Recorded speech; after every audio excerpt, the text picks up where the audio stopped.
पीर नगर्नुस्, नेपालमा हुँदैन भने विदेशमा भए पनि लगेर उपचार गरौँ। हामी कृत सङ्कल्पित छौँ। तपाईँको छोरीलाई केही हुँदैन, अवश्य पनि उनी बाँच्नेछन्। Happy birthday to you.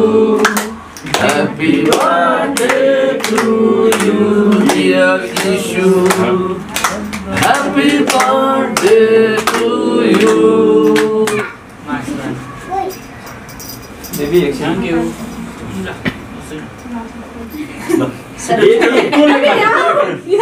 पुरै एक्टिङ हो क्या संस्था भयो यसको आयोजनामा यहाँ आज बर्थडे आयोजना गर्दैछौँ हामीले। मलाई बिहान नानु इशु गौतमको बुवा मेरो भाइ उहाँले खबर गर्नुभयो। तपाईँको शुभ नाम फेरि कहिले दीपक प्रसाद गौतमजीले पुण्य दाई तपाईँ जसरी नै आइदिनु होला, आज नानीको बर्थडे छ भनेर आज बिहान पनि भन्नुभयो, हिजो पनि भन्नुभयो, मम्मीले पनि सम्झाउनु भयो र हामी यहाँ आएका छौँ। र आज नानु 9 वर्षको पुगिन्। एउटा गायिका पनि हुन्, पढाइमा एकदम प्रतिभाशाली छन्। उनको एउटा भिडियो युट्युबमा आएको छ र नानु बाँचेर के गर्नुपर्छ भनेर हामीले पहल गऱ्यौँ। 15-20 लाख रुपियाँ उठेको छ। अब थप त्यति नै अथवा त्योभन्दा बढी रकम 20 लाख जतिको आवश्यकता छ नानुको उपचार गर्न। त्यसकारण देश विदेशमा रहनुभएका सबै मनकारी साथीहरूले उहाँलाई सहयोग गरिदिनु होला। र आज यो खुसियालीको दिन हो, नानुको बर्थडे हो। हामीले केक काट्यौँ, सेलिब्रेसन गऱ्यौँ, खुसियाली साट्यौँ, मलाई केक खुवाइदिन्। र यो संस्थाको साथीहरू पनि हुनुहुन्छ, उहाँ म्याडमहरू पनि हुनुहुन्छ, बुवा आमा यहीँ बसिरहनु भएको छ। अनुहार भावुक देखिएको छ। साथमा हाम्रो प्रसिद्ध गायक थानेश्वर गौतम नानुकै लागि भनेर केही सहयोग पनि गरौँ, नानुको लागि गीत पनि गाइदिउँ भनेर अहिले एकदमै चर्चित सुगम सङ्गीतको एउटा प्रतिभा थानेश्वर गौतम, नेपाली चार्ली च्याप्लिन भनेर चिनिने हाम्रो तिलक कार्कीजी पनि आउनु भएको छ। म पुण्य गौतम भइहालेँ र हामीले केक काटेर लगभग यो बर्थडेलाई एउटा औपचारिकता दिएका छौँ। नानुको हामी सबैले सुस्वास्थ्य, दीर्घायु, दीर्घ जीवनको कामना गर्छौँ। धेरै राम्रो पढ, अगाडि बढ, तिहारको शुभकामना। भोलिदेखि पक्कै तिहार छाउँदैछ र एकचोटि फेरि सबैले happy birthday to you, happy birthday to you, happy birthday to dear Ishu, happy birthday to you भन्यौँ। र नानुको हामीले टिकटक पनि अहिले खिच्यौँ र यो उपलक्ष्यमा अब पहिला चाहिँ म नानुलाई एकदम धेरै बधाई दिन चाहन्छु। नानु के भन्छौ, आज तिम्रो बर्थडे सेलिब्रेसन हो, कस्तो लागिरहेछ? हो, आज कति इयर्स ओल्ड भयो? 9। अब तिमीलाई उपचार हुन्छ तिम्रो केही समयपछि बोन म्यारोको, क्यान्सरको, होइन, विदेशै गएर भने पनि उपचार गर्छौँ। यसमा कृष्ण कणेलजीको पनि धेरै राम्रो सहयोग छ। तिमीलाई अब भविष्यमा बाँचेर ठुलो भएर के बन्ने इच्छा छ? डक्टर। एक्टर भनेको उसले डक्टर भन्यो, यो चलाक बेच। के नाम हो पुच्छेको? यो बेच फेरि जिरेको छ। अनि सुन न, तिमी अरू दिनभन्दा बढी खोलिरहेछौ, राम्रोसँग बोलिरहेछौ। अरू दिन तिमीलाई अलिक बिसन्चो पनि हुन्थ्यो होला, के हुन्थ्यो? अहिले कस्तो छ? ठिकै छ, अलि ठुलो स्वरमा भनिदियो, हुन त धेरै बोल्न सक्दिनौ। अनि बर्थडे यही मनाउने भनेर कहिले थाहा भयो? 1 हप्ता अगाडि। ओके, ल म बुवालाई सोध्न चाहन्छु। बडो भावुक देखिनु भएको छ, एकदम भावियल हुनुहुन्छ, खुसीको आँसु पनि छचल्किने सम्भावना बढ्यो। अनि छोरीको बर्थडेको लागि हामीलाई यहाँ बोलाउनु भयो, यहीँ किन घरमा गरिएन? अनि त्यसपछि यो संस्थाको लगाव अनि यो बर्थडेको विषयमा केही बताइदिनु न। सर्वप्रथम त यहाँ सबै आइदिनु भएको मेरो नानीको आशीर्वाद स्वरूप बर्थडेको आशीर्वाद दिनुभएको सबैलाई धेरै धेरै धन्यवाद दिन चाहन्छु। र विशेष यो पनि मेरो काठमाडौँ आएपछि हाम्रो घर जस्तै हो। मलाई सर्वप्रथम भाइको सहयोग, यहाँ त बिरानै थियौँ, हामी कसैले चिनजान गरेको थिएनौँ र भाइले धेरै कुराहरूमा मलाई हेल्प गरिराख्नु भएको छ। यो विषयमा, यो हाम्रो बिमारको विषयमा लगभग 15-16 वर्ष भयो भाइले अध्ययन गर्नुभएको। बच्चालाई कसरी खुसी राख्न सक्छ, के गरिन्छ भनेर पनि उसले पनि अलिकति यहाँ हाम्रो ठाउँको अभावले गर्दाखेरि नानीले पनि यहीँ गरौँ भन्नुभयो। र अनि भाइले म नानीको लागि, म उसको खुसीको लागि यहीँ नै केही ठाउँको त हुन्छ भन्ने सोचले अनि यहीँ गर्न हामीले हुन्छ भाइ भनेर उहाँको कुरालाई अब हामी उनलाई आशीर्वाद दिन्छौँ। कमसे कम उनको जीवनमा एउटा धेरै पनि चाहिँदैन हामीलाई, कमसे कम एउटा शून्य अगाडि थपिदिए हुन्छ। उनले 90औं बर्थडे पनि सेलिब्रेसन गर्न सकुन् कमसे कम भन्ने चाहन्छौँ। के छ र प्रकृतिलाई एउटा 0 थपिदिए पुग्छ। अहिले 9 इयर्स, एउटा 0 थप्यो भने 90 हुन्छ होइन। अनि आमालाई म सोध्न चाहन्छु, आमा तपाईँ ईश्वरको आमा हुनुहुन्छ। आजको दिन छोरीको बर्थडेमा क्यामेरा तेर्सिएको छ, देशको प्रसिद्ध गायक आउनु भएको छ, म पुण्य गौतम आएको छु, यति हर्षोल्लासको क्षण छ, कस्तो लागिरहेको छ?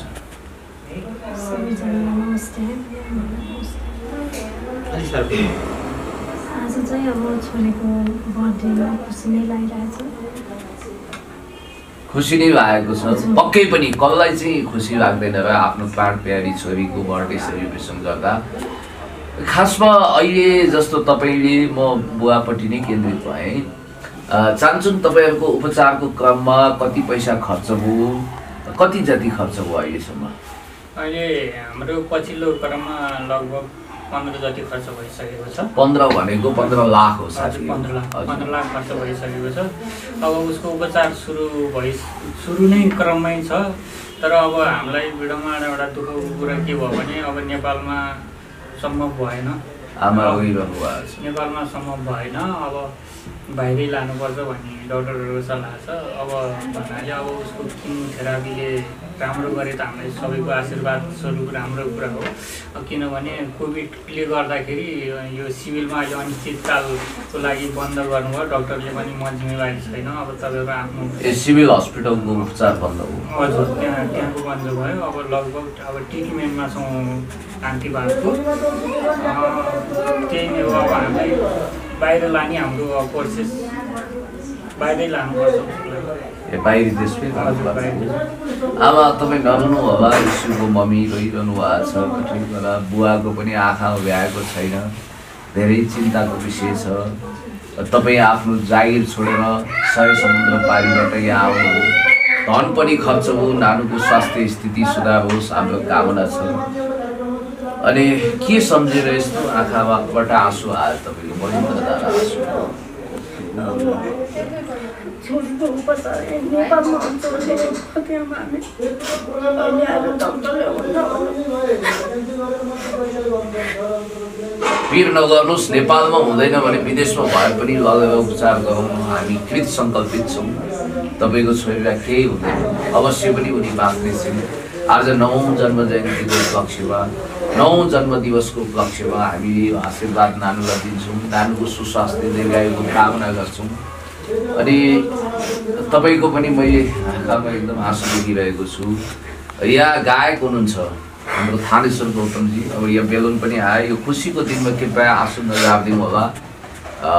बेलुन उडेको छ, आएको छ कताबाट। म गायक महोदयलाई सोध्न चाहन्छु, थानेश्वरजी कस्तो? तपाईँ पनि एउटा गौतम हुन् त, म पनि गौतम। नानु इस्यु पढाइमा सधैँ प्रथम हुन्छ, एकदमै ट्यालेन्टेड छिन्। तर प्रकृतिले दुःख दिएर रोग व्याधि शरीरमा, शत्रुलाई पनि यस्तो नहोस्। दुखीको घरमा मात्रै तेरो बास हुन्छ भने यो दैव दुःख गरेर कृपा गरेर अझ दुःख दियो भनेर बामलिङ गरेको ख्याउटे अनुहारको लागि बालकृष्ण समले त्यो कम्ती लेख्नु भएको थियो। यो सब देख्दाखेरि तपाईँलाई पनि मन पटक्क खायो होला। नानु यसो गर न, तिम्रो एउटा पङ्क्ति गीत छ नि त्यो युट्युबको, त्यो गाइदिन सक्छौ? नरुनु होला मम्मी, गाइदेऊ त। ईश्वर तैले दिएर जन्म यो कस्तो पीडा थपेर गइस। ईश्वर तैले दिएर जन्म यो कस्तो पीडा थपेर गइस। पिटेर छाती गर्दा नि बिन्ती दुखीको चित्कार नसुन्ने भइस। पिटेर छाती गर्दा नि बिन्ती दुखीको चित्कार नसुन्ने भइस। हो डाँडै पारी घाम, डाँडै पारी घाम, मर्नु न बाँच्नु पो अब कहाँ जाऊँ। मर्नु न बाँच्नु पो अब कहाँ जानु अब कहीँ जानु पर्दैन तिम्रो उपचारमा विदेश जाने यहाँ भएन भने फेरि नेपाल आउने ठुलो भएर के भन्ने डाक्टर डाक्टर बनेर कसलाई उपचार गर्ने म जस्तै पीडितलाई नानीले पटक पटक म जस्तै पीडितलाई रोगीलाई के निःशुल्क कि पैसा लिएर निःशुल्क उपचार गर्छु भनेकी छन् यिनको मनोबललाई हामीले दाद दिनुपर्छ प्रशंसा गर्नुपर्छ र नानुलाई यस बानीमा पनि बचाउनु जरुरी छ कि उनको क्षमता डाक्टर बन्ने खालको छ र उनले आफू जस्तै दुखी पीडितलाई मद्दत गर्छु भनेको छ र नानु तिमीले झुक्किएर पनि कहिलेकाहीँ म यस्तो भयो भने के होला यो धरतीमा मेरो के होला भनेर कहिले नभन्नु तिमी सधैँ बाँचिरहेको छौ तिमी धरतीबाट 100 वर्ष नभई बिदा हुँदैनौ हामी यो भन्छौँ है आशीर्वाद छ सर म तपाईँतिर सोची तपाईँ पहिलोचोटि इस्यु नानुलाई भेट्दै हुनुहुन्छ कस्तो फिलिङ्स भयो म खास बोल्नै सकेको छैन किनभने खास निशब्द आज यहाँ आउने यो श्रेय चाहिँ हजुरलाई जान्छ आदरणीय पण्डित गौतमज्यू म अप्रत्याशित रूपमा यहाँ आइपुगेको छु मलाई केही कुरा नानीको बारेमा जानकारी त थियो तर म यसरी यहाँ आउँछु भन्ने भनौँ न भगवान्को कृपाले नै यहाँ सायद नानीको लागि यहाँ आज आउने अवसर मिल्यो होला तर मलाई लाग्छ नानीको यो शरीरको हाउभाव इनर्जी देख्दा नानीलाई केही पनि हुँदैन हामी सबै यत्रोजनाको देशदेखि विदेशसम्म संसारभर सबै नेपालीहरूको एउटा कृपा छ र भगवान्को कृपा छ किनभने यस्तो बच्चालाई भगवान्ले पनि एउटा पक्कै पनि केही न केही न्याय गर्नुहुन्छ मैले शब्द कतिपय चाहेर पनि बोल्न सकेको छैन किनभने आमाको र बुवाको चाहिँ एउटा सन्तानको लागि एउटा आमा बुवाको कति कामना हुन्छ भन्ने कुरा त थाहा छ मलाई पनि किनभने बाबुआमा जति यो भौतिक दुनियाँमा बाबुआमा जस्तो सबैभन्दा नजिकको पात्र कोही पनि हुँदैन र आज आमाको त्यो आँसु र बुवाको त्यो भाव पीडा हामीले देख्यौँ हामी पनि थोरै मलम लगाउन किनभने हामीले कुनै योजना पनि थिएन आदरणीय दाइको चाहिँ योजनामा हामी आयो हामी ठिक छ हामी त्यो गर्छौँ जस्तो नानुले एक टुक्रा गाएर सुनाउनु हो तपाईँ गायक मान्छे हिराको परख जोहरीले गर्छ नानुमा असाधारण प्रतिभा छ उनी आफ्नो पढाइको बलमा डाक्टर अवश्य पनि हुन्छ गायिका बन्ने सम्भावना चाहिँ कतिको देख्नु एकदमै राम्रो छ उनको भविष्य उज्जवल छ मलाई लाग्छ उसले हजुरले 90 वर्ष भन्नुभयो हामी 84 पनि पक्कै नानीको 84 हुनेछ एकदमै चाहिँ यो कुरा मैले चाहिँ नानीको चाहिँ शरीर देखेर हेरेँ केही हुँदैन नानीलाई म एक टुक्रासँग नानीको लागि म एउटा भर्खर मैले निस्केको एउटा गीतसँग म एउटा कनेक्ट हुन चाहे म मुस्कुराइदेऊ आँसु लुकाई म भुल्न सक्छु कि पीडाहरू मुस्कुराइदेऊ आँसु लुकाई म भुल्न सक्छु कि पीडाहरू खोजेकी छु मुस्कुराउन थामिनन् आँसुहरू म के गरौँ थामिनन् आँसुहरू म के गरौँ एकदम मार्मिक छ वास्तवमा हाम्रो पनि आँखाबाट आँसु खसाल्ने टाइपको भावविहल बनाउने खालको गीत छ अहिले युट्युबमा एकदमै भाइरल भइरहेको तपाईँको टिकटकमा सबैले यो गीतलाई फलो गरिरहनु भएको छ तपाईँको गीत यात्रा साङ्गीतिक यात्राबारे हामी थप छलफल गर्नेछौँ म यो म्याडमलाई देखिरहेको छु अलिकति हाम्रो लागि सुपरिचित भन्दा पनि नयाँ अनुहार हो यहाँले अलिकति मार्क्स तल गरेर आफ्नो परिचय र नानुको यो अवस्थाको बारे केही बताइदिनु होला हजुर नमस्ते म हरिमाया श्रेष्ठ न्यू एडवर्ड श्रेष्ठ फाउन्डेसनबाट मैले चाहिँ यो बच्चाको चाहिँ यस्तो भएको भनेर उताबाट मेरो भाइले फोन गर्यो अमेरिकाबाट त्यसरी गएर हेरिदियो भनेर अनि मैले चाहिँ गएर हेरेर अलिकति फोन गरेर भेटेर हामीले चाहिँ खाना र बस्नको लागि 5,000 रुपियाँ चाहिँ मैले खानाको मन्थली दिएछु होइन अनि अब 8,000 रुपियाँ घर भाडा अनि अब केही त्यस्तो दुःख पऱ्यो भने अलिकति औषधि उपचारमा पनि म सहयोग गर्नेछु। मेरो चाहिँ यहाँ नेपालमा पनि छ, दर्ता गरिसकेको छ।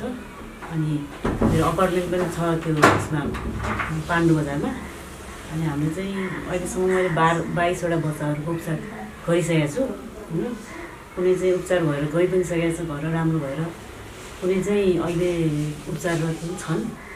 अनि कुनै कान्ति बालमा छन् होइन 4वटा, अरू चाहिँ भक्तपुर क्यान्सर हस्पिटलबाट गरिरहेको छु। कुनै सिभिलमा पनि थिए, अहिले छैन। अनि उनीहरूलाई पनि त्यहाँ खान बस्नको सम्पूर्ण फेसिलिटीहरू दिइरहेको छु।